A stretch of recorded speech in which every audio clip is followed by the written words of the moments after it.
Hello everyone, welcome to Salesforce Unlocked. In today's slide, I'm going to discuss about classes and objects in Apex. So far, we have worked with variables, operators, and collections. Now let's move into one of the most important concepts in Apex, which is the object-oriented programming. So classes and objects are at the heart of object-oriented programming. So we will cover them one by one. So in the slide, the first point is about blueprint versus the instance. So, think of a class as a blueprint for creating objects. So, consider an example where a house blueprint defines the structure of a house, but it's not an actual house. So, the blueprint defines like where our door and windows will be in a house. So, in this way, class acts the same. Similarly, class defines the properties and behavior, but it doesn't contain actual data until we create an object. So this is just a blueprint. So when we create an object from the class, so in that case, we get the actual instance. So let's consider an example where we have a class called as employee.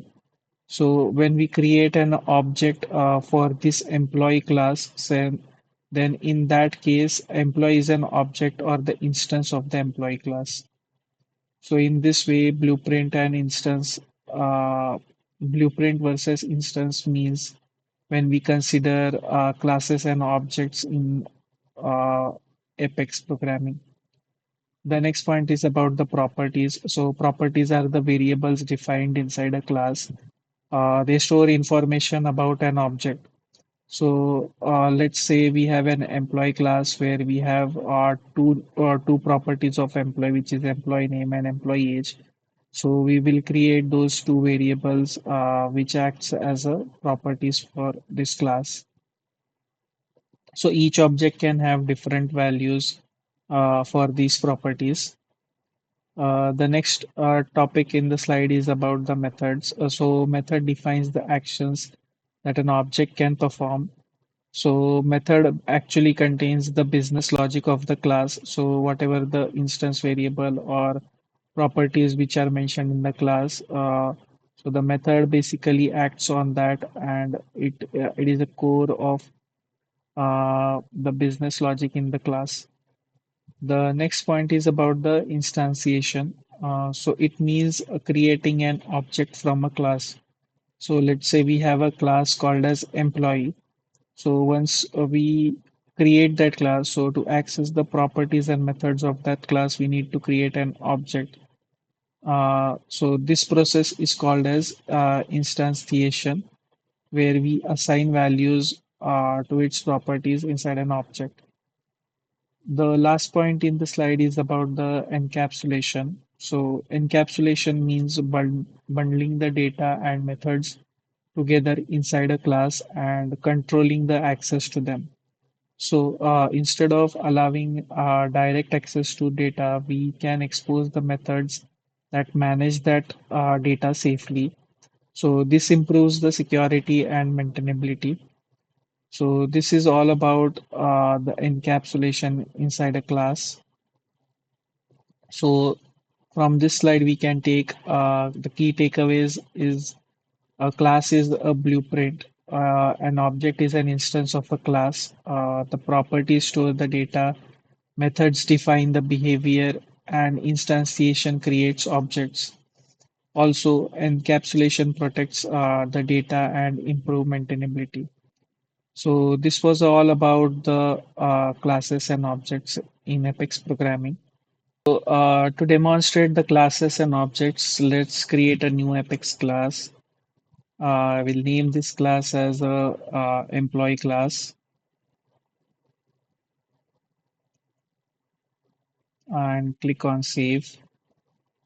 So now that my class is created, I will I will write some properties and methods inside this class. So first of all, I will define two properties of employee.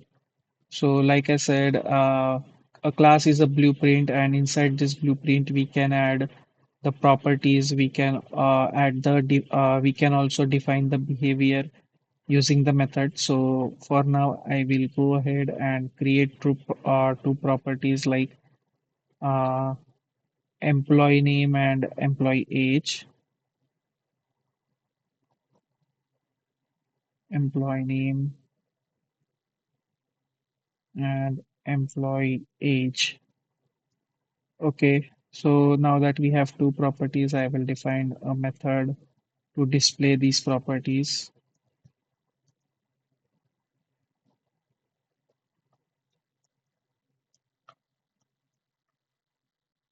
And I will simply add two debug statements which will print the employee properties.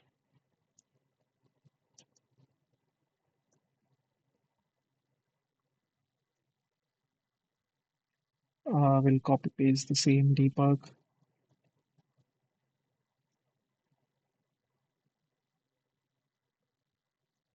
Okay, so now that we have our employee demo class as a blueprint with properties and methods, now we will create an object for this class and we'll try to execute this code.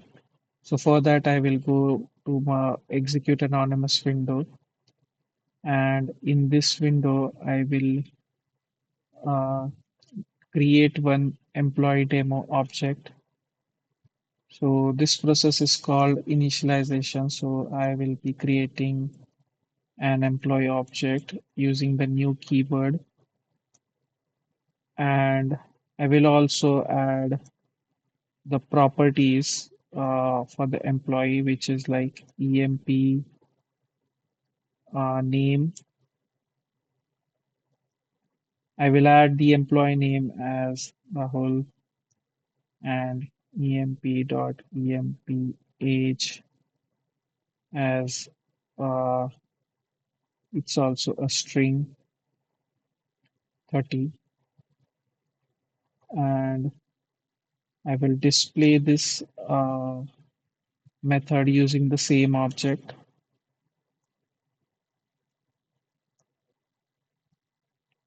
Okay, so now that I have defined the class and initialized the class properties and called the and called the method, I'm using the same employee demo object.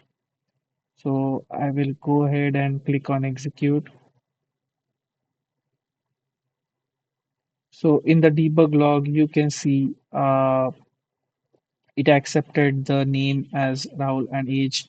So here employee is the class, EMP is the object, and the EMP name and employee age are the properties, and the display info is the method. So in this way, every class works in Apex programming. So this was demo for the classes and objects. So for encapsulation, I will try to do one thing. Instead of, I will modify the same class. So let's say I have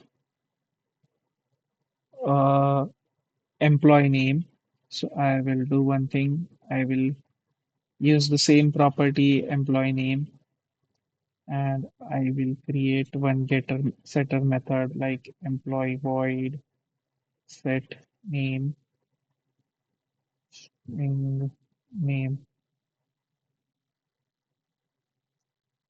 and I will set this employee name property with the name.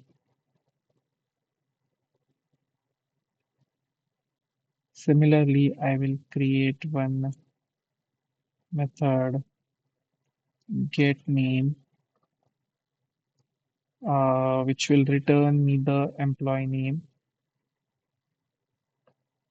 So in this case, I will make this property as private, which means it will not be accessible to anyone outside this class. So as we have changed the scope of this variable, we cannot use it in anonymous window, and we need to define an object to access this property.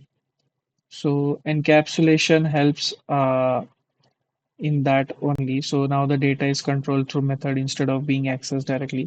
So this is the basic idea behind the encapsulation. So I will go ahead and run this class again. So I will go to anonymous window. Uh, Under the same employee name, I will go ahead and I will just clear this, and I will use the set name method, emp.setName, and I will add Salesforce Unlocked here, and I will just do a print a debug statement, and will get the employee name using the get method which we have defined. So you can see data is controlled through the methods instead of being accessed directly. So in this case, I will just go ahead and click on execute.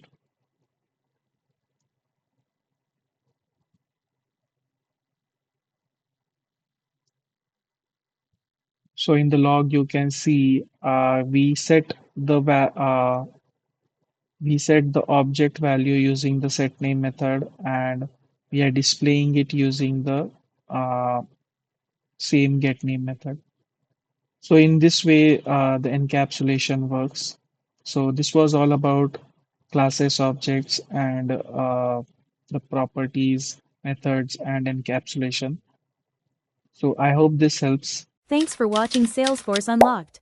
If you found this helpful, stay tuned for more Salesforce tips and tutorials. See you in the next video.